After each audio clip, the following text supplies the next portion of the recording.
besties, welcome back to the channel, or welcome if you're new. My name is Kyan and this is Kyan is Booked.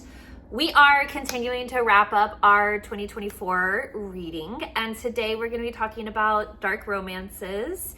And I wore my I Still Read Fairy Tales, they're just a little darker now. I got this from Books Make Me Brainy, and I'll link her shop and her Instagram below, but I love all of her merch and it's so comfortable to wear, so I highly recommend it. But as you can tell, today we're going to be talking about dark romance, and for the first time in a while I had to really scrounge my Goodreads list for dark romance this year because I had read so much Romantasy and it's never really been like that before. So this was a kind of a fun smorgasbord of books to put together, especially since one of them was one of my very first reads from 2024. And yeah, so we're gonna start off with the 3 that I don't own, and then we'll move into all the books that I do. First, I finally read Carnal Urges by J.T. Geisinger. So this is the second book in the Blood and Monsters series, and this follows Sloane and Declan. It's captor-captive. He kidnaps her because she believes that he's betrayed her somehow. So she's betrayed him somehow, right? And she's sleeping and cavorting with the enemy, and he can't have that in his life anymore. And she's the reason why he's lost so many men and so many things to this war. So she has to pay for that. And he kidnaps her in order to make her pay. But, as any good captive goes, obviously something builds off of that. So I give this one 5 stars. I really, really liked it. I have every intention of finishing. I think it's only 4 books in the series, but I have every intention of finishing that series in 2025. So we'll see how it goes.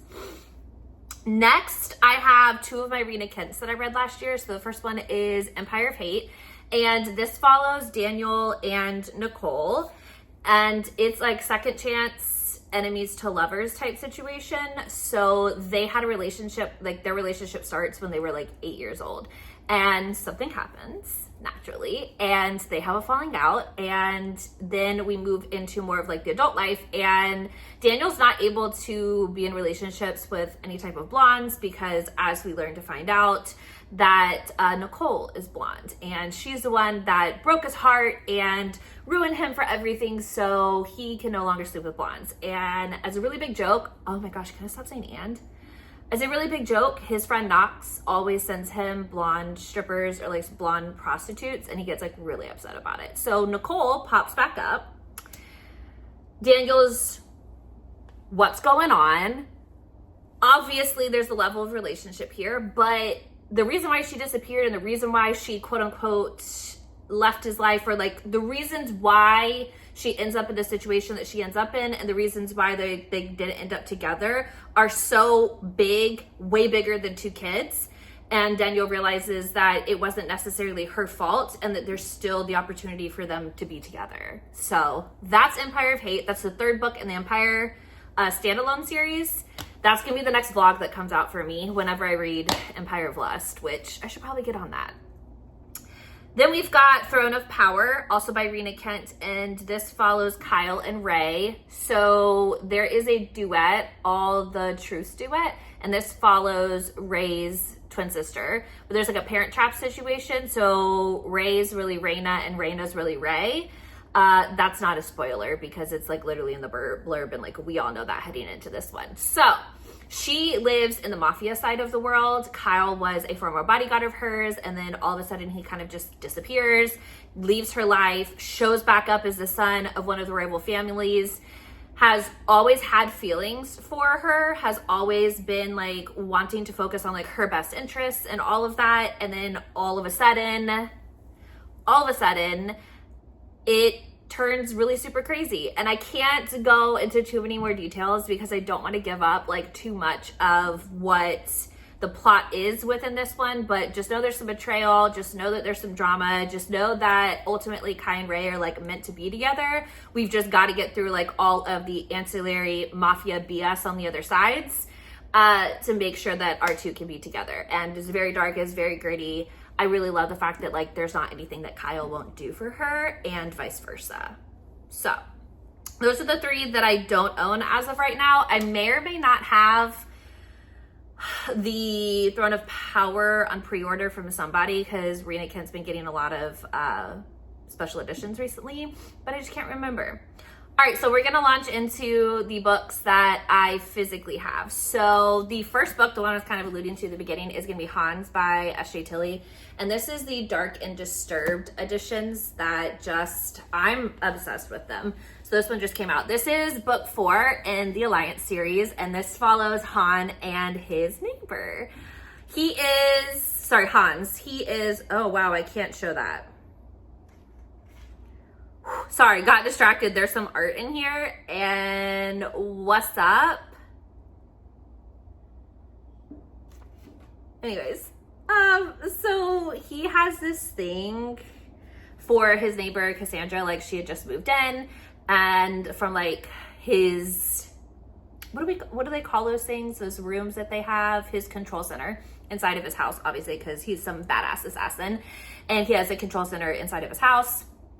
He's been watching her, and she bakes him things and drops them off on his front like doorstep, hoping to entice him into like talking to her and like wanting to be with her. Like, you know, the way to his heart is through his stomach type deal.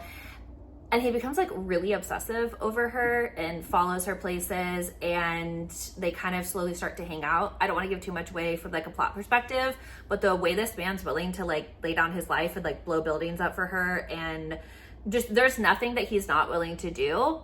He slowly gets kind of also brought into like the Alliance group as well, because Dom, Nero, and King are kind of a part of it, and he's always been this like rumored about assassin. But, and this is the back too, I wanted to show you. Anyways, he's always been this like rumored about assassin, so they're hoping for him to join the fold. The back says, but if he's gonna be obsessed with me, he'd better be obsessed with only me. So the possessive feelings go both ways. And I'm gonna set this over here because I don't want to set it back on the floor because it's just too pretty to be on the floor. Next up, I've got Butcher and Blackbird by Bryn Weaver. So Jess and I picked this as one of our book club picks. Earlier in the year, I want to say like March, April, I believe is when we did it. I do have some tabs on the side, but this follows Sloane and Rowan, and they're both like serial killers, but they kill people like essentially monsters. So they're serial killers of people who like deserve to die for being peeping toms, for not treating children right, for lewd and lascivious acts, whatever it may be, whatever indiscretion, right? So they start out doing this like yearly thing where they have somebody who is outside of the two of them choose a target, and whoever takes down the target first like wins that year, right? But then it slowly becomes the idea of them falling for each other, and how like one time a year is not enough, and just like the beauty in the building of their relationship. So I really like this. It's like really funny, but equally as dark, because we're murdering people. So like we're murdering people, but at the same time, the two main characters are absolutely hilarious. And there are some points where like you just can't really take them seriously, but like they deserve to be taken seriously type of deal. So I really enjoy it. I do need to read the second book before the third one comes out. Next up, you have Bad Intentions by Mila Kane. So this is the Hellions of Hade Harbor. It is a hockey romance series, and it follows the 4 really super popular like hockey heroes of the town. And Hade Harbor High School feeds into Hade Harbor University. And so this follows Caden, and what do you call it? Yeah, so this follows Caden. He is what everybody considers to be a golden boy. He transferred from another town over, and he starts staying with the coach, and his coach has a daughter. And slowly but surely, like the mask of perfection like starts to fall off, and we start to realize like kind of like what he's been through, and who and what he's battled to get to this place, and how for him hockey is just a means to an end, because he wants to like dig himself out of the world that he's found himself in, like being left behind, like kind of having to battle through like a really, really bad foster care situation. So he's kind of like really mean to our girl in the beginning, and they kind of end up as like enemies to lovers. And then it was a situation of like, yeah, they ended up roommates and they didn't really like each other, but then slowly but surely, like she started to really get to know who he is, and he starts to realize that like he doesn't actually want to live without her. And it's just really cute. And I think it was like kind of like a nice, I don't know when I read it, but I did read this entire like almost 500 page book in one sitting. But I just wanted like a gritty hockey romance, and this is like definitely what this gave me. I read the first 2 books. I haven't read the other 2. I think there's 4 in the series right now. Also too, what I really liked about this is we meet a few people from Miley Kane's like mafia world. I haven't read any of those either, but like it really alluded to like a really fun world that like I could explore outside of just the hockey world, which I wasn't aware existed until I read this book. Then another one of Jess and I's picks, Nacadia by Keri. Who did this special edition? Oh no, I just had the box. Let me see if it says it in here. So this is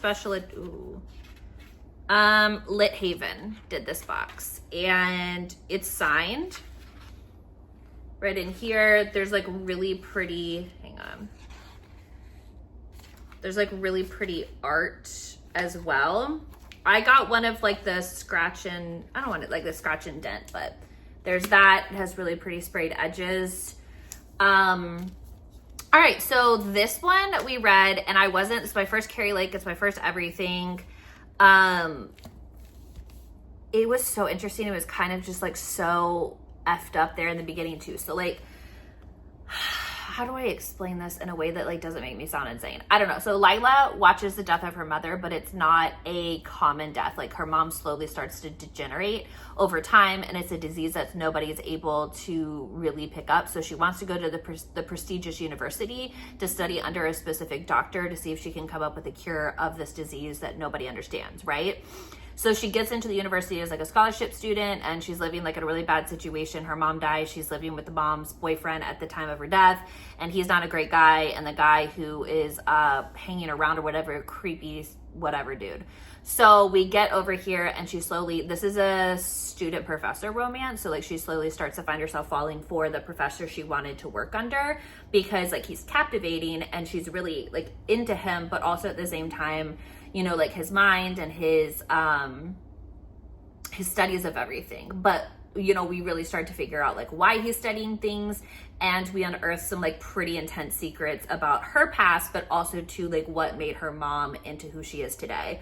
It's really like gory. So I know that people in the reviews will probably write like, ew, it's like really good. It's really gross, and you should definitely take them at face value, because I was like, oh yeah, haha. And I was reading it, I was like, ew. There were some scenes where I was like, this is just gnarly.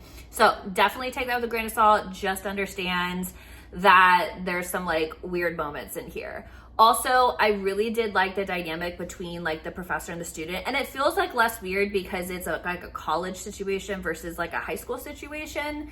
And I don't know like why I feel like they're more adults in college and then they are in high school. Like we're all children at that point still, but like that's not the point of all of this. So if you like that, it's like very heavy like from a science fiction perspective too, but I really liked like the research and the in-depthness of this illness that we were going into, because it was a main sticking point as to like why she wanted to go to this university in the first place.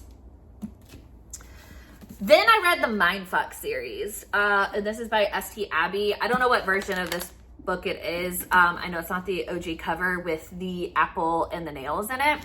So this follows a female serial killer and the guy that is the FBI agent who is chasing her. And it's their love story. Isn't that crazy? So when I first read it, I was like, I don't know how they're going to be able to like pull this off. It's 5 novellas in like one. So it's like 5 separate books. And this is like the bind up of all of them. I really love Bennett. That's the dude in here. I absolutely love him because there is so like, he knows something hinky's going on here, and he knows that she's kind of like acting weird about stuff, but you know, she's pretty honest about the fact that she had trauma in her past. Like she didn't want to go too far in depth and et cetera, et cetera. So for her, it's like she gave him just enough for like everything to make sense, but also for there to be like so many more questions. So keep that in mind. Lana is avenging a past that really did a number on her. Like, this poor girl has so much trauma going on. I'm glad I finally read it though. Like, I definitely understand the hype and like so interested in, I was just so interested in the world, and I definitely read these like one right after the other, especially since, you know, like they're 125 pages, maybe 200. But yeah, it was so good. Next up, I read Lights Out by Navessa Allen. It was so good. And this is the Probably Smut special edition. So I got this one, didn't know anything about the book, and then this is going to be featured in a later vlog. One of my friends was like, oh my gosh, you have to read this. Like, I'm going to add this to this vlog list. And I was like, all right, dude, whatever. I read it. So basically, like, think mass talk, thirst traps, essentially. So there's this guy, his name is Josh, and he's been posting like mask talks, thirst traps. And then we have our female main character. She's a trauma nurse, and she spends a lot of time like dealing essentially with trauma in the ER. And so she likes to kind of like log on and like get lost in the thirst traps. And like, she's one of his like #1 fans, and he realizes that, and then starts to stalk her and like breaks into her house and like things like that. However, like in a way that's very respectful to her. I don't want to give up how it's respectful, but just know it's respectful. Anyways, it's respectful stalking, okay? But they like start to build a relationship, and only he knows that they know each other outside of the personas they're playing like in this like relationship here. And it's like kind of their story of like how they get together and how they end up in a relationship. I really loved it. Like, it was so much fun. I'm really looking forward to the second book because, well, why would I be looking forward to the second book at this point? But definitely like this one. I really want to re-listen to it because a lot of people have said that the audiobook is really, really good. And they even like auto-tune his voice when he's wearing the mask. So I definitely at some point in time will want to listen to the audio. And the final dark romance book that I absolutely loved, thanks to Spiced Book Box, I found out about the Edgewood Academy Elites, which is Twisted Selectionist Book 1 by P.H. Nix. And this follows, as you probably could have guessed, the elites. There's 4 of them. The 4 boys are the elites, and they're supposed to all marry one girl who has been selected by their secret society to continue a healthy bloodline for all of the families. So basically, like, whoever marries the 4 of them has to have one heir with each of them. And obviously an heir is going to be a male. So you have to have like one male with each of the guys. So we have somebody who kind of entered in, and she's very much an unknown, and people aren't really sure about her or like sure how she fits into everything and like all the dynamics and things like that. So it is really interesting to watch them like all kind of fight against the fact that they are interested in her, but also to balancing that with their responsibility and the understanding that like they're not going to be able to get to pick the person that they end up with. So it doesn't matter who they have feelings for because nobody cares who they have feelings for. And it's kind of dark too because they're all with somebody else and they're not really sure that they like her, and she comes and she has a chip on her shoulder and she doesn't care who they are, she doesn't care their family names. So those dynamics start to become like super interesting within the story. So definitely recommend this one.